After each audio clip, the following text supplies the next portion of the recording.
As tentative plans are put in place for his AEW return, CM Punk reportedly has a meeting planned with AEW's Chris Jericho in the near future. Forbidden Door is upcoming, and we may have a spoiler on a major tag team match set for the pay-per-view. Update on Jeff Hardy's plans in AEW as he recovers from his recent eye surgery. Eddie Kingston opens up on his current injury and upcoming surgery he possibly will have to have in the near future. Kenny Omega addresses the possible challenges for his IWGP United States Heavyweight Championship. We have the ratings for Dynamite and AEW All Access from Wednesday, and also an update on Jon Moxley handpicking and selecting his opponents recently.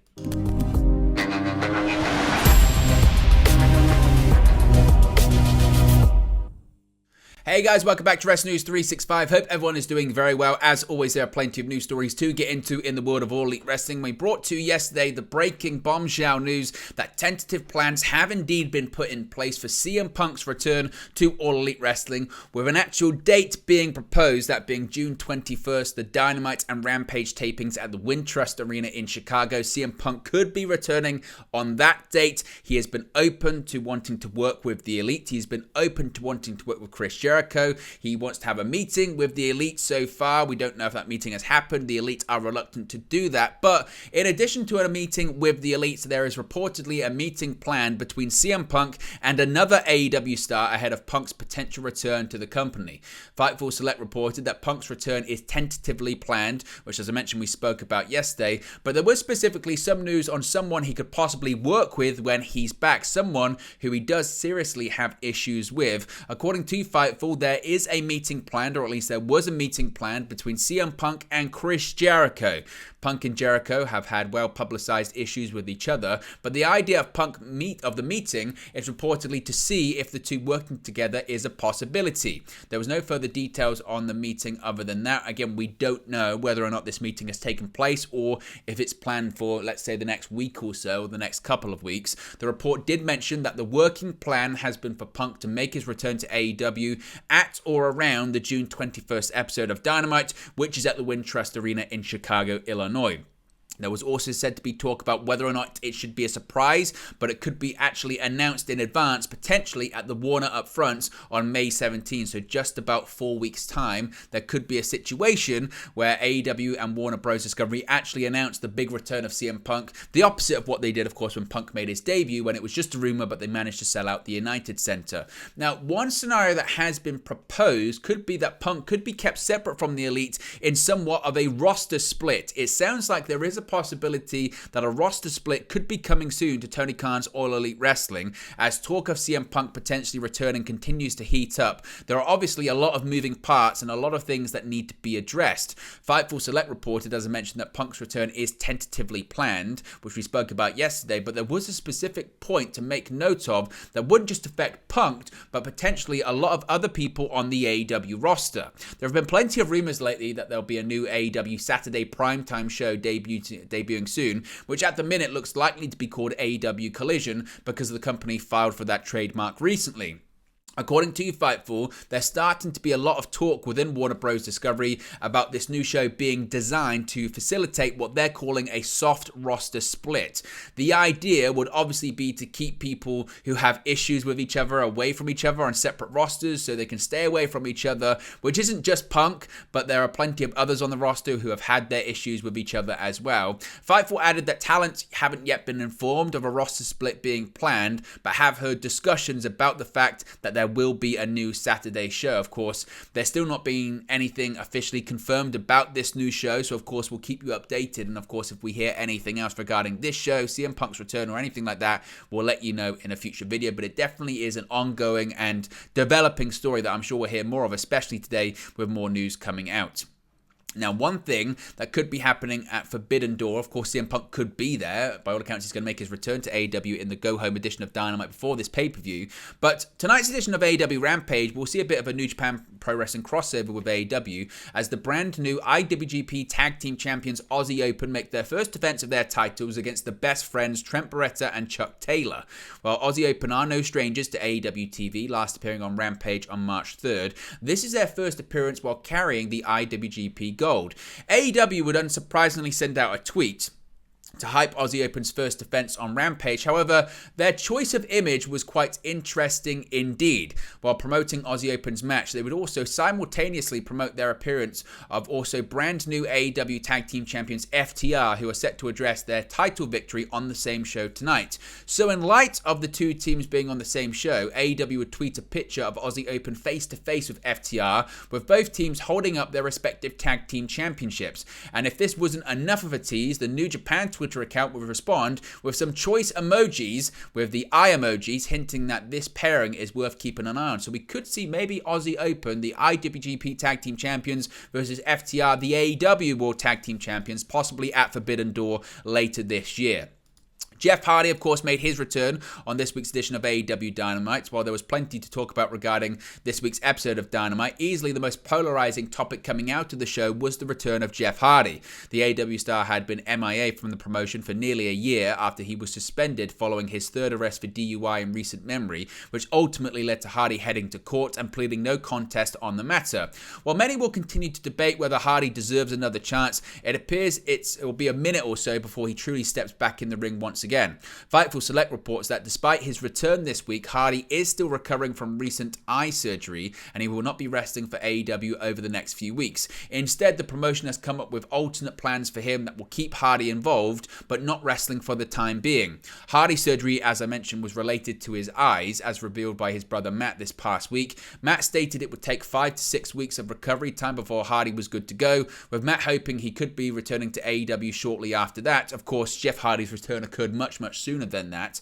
While wrestling will have to wait, Hardy does appear to be clear for physicality, as his return saw him save Matt, Cassidy and Hook from members of the firm, with Hardy using a chair and even hitting a swanton bomb on Lee Moriarty. A match between the firm, Matt, Isaiah Cassidy and Hook is expected to be announced on AEW Rampage, though Hardy has already revealed that he and Private Party will be free of the firm should they be victorious. So again, certainly, that's quite interesting that Hardy's not going to be available for the next couple of weeks in terms of wrestling, but he's going to be on the show, certainly. Now, another person dealing with an injury is Eddie Kingston. During last month's Ring of Honor Supercard of Honor pay-per-view, Eddie Kingston fell short in his pursuit of the Ring of Honor World Championship, losing to Claudio Castagnoli in a bout that lasted just over 20 minutes. It turns out that was just the cherry on top, as the Mad King has been dealing with an injury as well.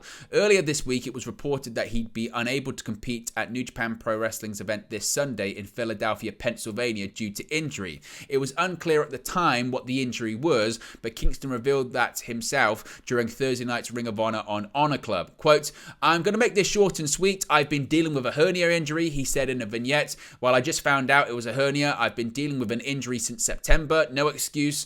Kingston then discussed how he went into his main event match hoping to bully the champion, but it backfired, and he admitted Castagnoli was the better man. He also credited that beating as the reason why he'll likely need surgery to correct the hernia injury.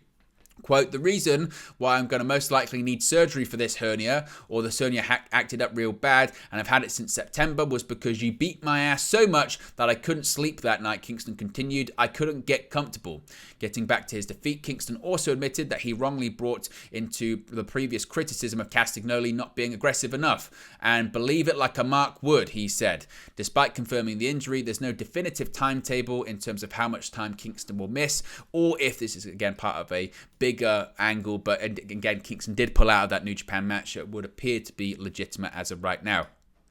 Now, switching to New Japan Pro Wrestling, Kenny Omega is once again the IWGP United States Heavyweight Champion, having bested Will Ospreay at New Japan's Wrestle Kingdom event in January. The two-time champion sent a video message to New Japan fans about the upcoming tournament to determine who will face Omega next. "It's your US Heavyweight Champion," Omega began, "the best bout machine, the cleaner, Kenny Omega." Omega then chastised anyone that believed that Jeff Cobb could dethrone the US champion in his recent challenge on AEW programming. "So what you've done, you've set up an interesting little four-man tournament," Omega continued, before listing off the competitors: Hiroshi Tanahashi, Will Ospreay, Lance Archer, Juice Robinson. "All four of these men I respect. All four of these men I've tangled with before. The problem is, all four of those men, I've already beaten them. So whoever it's going to be, I'm sure it'll be a great match. It might even be the best bout. It might even be something that people talk about far and wide all around the world. But make no mistake about it, I will retain my bout. I will walk into the next Tokyo Dome just the way I walked out with the championship bout. And there's really nothing you can do about it." Omega's victory against Cobb in his sole defense of the title since winning it from Ospreay on January 4. Omega has a long history with the US Championship as he was the inaugural champion, defeating Tomohiro Ishii in Los Angeles, California in July 2017. Lots of people speculating this could lead to Omega versus Ospreay 2, possibly at Forbidden Door. Now, we've got the ratings for this week's edition of AEW Dynamite, and this week's Dynamite had its share of newsworthy moments, including the return of Jeff Hardy after 10 months away, Sting getting involved in Darby Allin's feud with MJF, Wardlow's first appearance since losing the TNT Championship, and the reigniting of the Swerve Strickland versus Keith Lee feud. Compared to the even more newsworthy prior week, though, it dipped in the ratings. According to the reporting of the usual suspects at Showbuzz Daily and WrestleNomics, Dynamite averaged 866,000 viewers across its 2 hours, approximately 365,000 of which were in the key demo, most prized by advertisers adults aged 18 to 49. Respectively, two metrics dropped approximately 1% and 7% compared to the previous week. The key demo number translates to a 0.28 rating in the 18 to 49, which earned Dynamite 6th place in Showbuzz Daily's rankings of the day's cable originals. This week, AEW's flagship was outranked by NBA coverage on ESPN, as well as Vanderpump Rules and Watch What Happens Live on Bravo. Snowfall and FX followed behind Dynamite, as did some additional NBA shoulder programming on ESPN. For a bigger look, there are demographics that the WrestleNomics Patreon page tracks relative to the previous 4 weeks on a rolling basis. By that standard, total viewership was completely flat with the median, while the biggest percentage increase was a 23% jump in males aged 12 to 34. The biggest dip came in adults aged 35 to 49, which was down 16% from the median, followed by an 11% drop in women aged 18 to 49.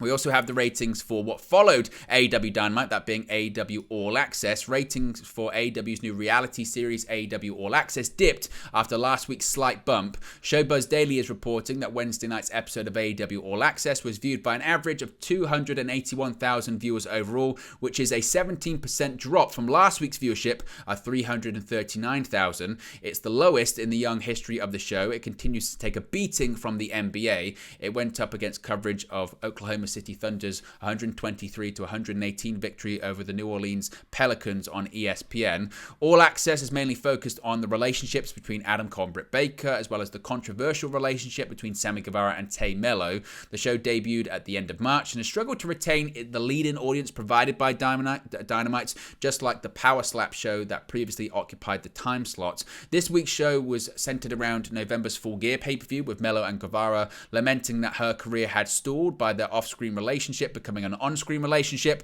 The episode also featured cameos from Jeff Jarrett and Ring of Honor World Champion Claudio Castagnoli. Both Tony Schiavone and Saraya have stated they would not be appearing much on the show, with Schiavone citing his role in AEW's front office, making it a small conflict of interest, and Saraya citing her anxious time on WWE Total Divas, which she said drove her to drink. While Saraya is not heavily featured, she did appear this week, celebrating how good she felt after her return match at AEW Full Gear.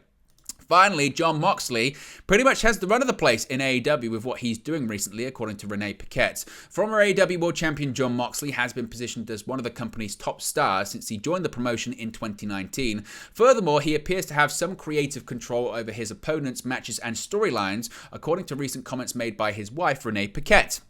On the latest episode of Insight with Chris Van Vliet, Paquette discussed Moxley's career since he joined AEW. She said that she got goosebumps when he debuted for the company at AEW Double or Nothing 2019, describing it as a proud wife moment as it was a culmination of betting on himself and succeeding. Since then, Moxley has had notable feuds with Kenny Omega and faced Bryan Danielson, which spawned some of Paquette's favourite matches of his. However, while praising those bouts, she revealed that her husband got to pick those matches and more. Quote, "I also feel like in the last however many years, he's kind of been more or less handpicking what his matches were going to be and who his opponents were going to be," she said. Paquette then listed Danielson, Omega, and MJF as some examples of those memorable opponents and matchups.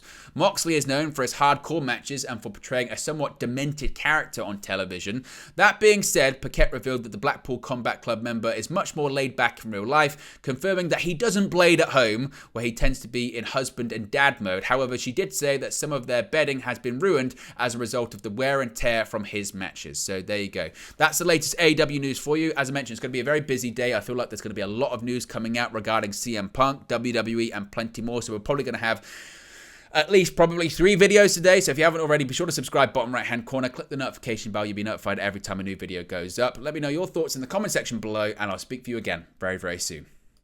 Hey guys, thank you for watching, listening, streaming, or however you come across this video today. Be sure to click on the video on the right there to watch our next video, or click the bottom there to subscribe, or the bottom right hand corner. Thank you very much, and I'll speak to you again very soon.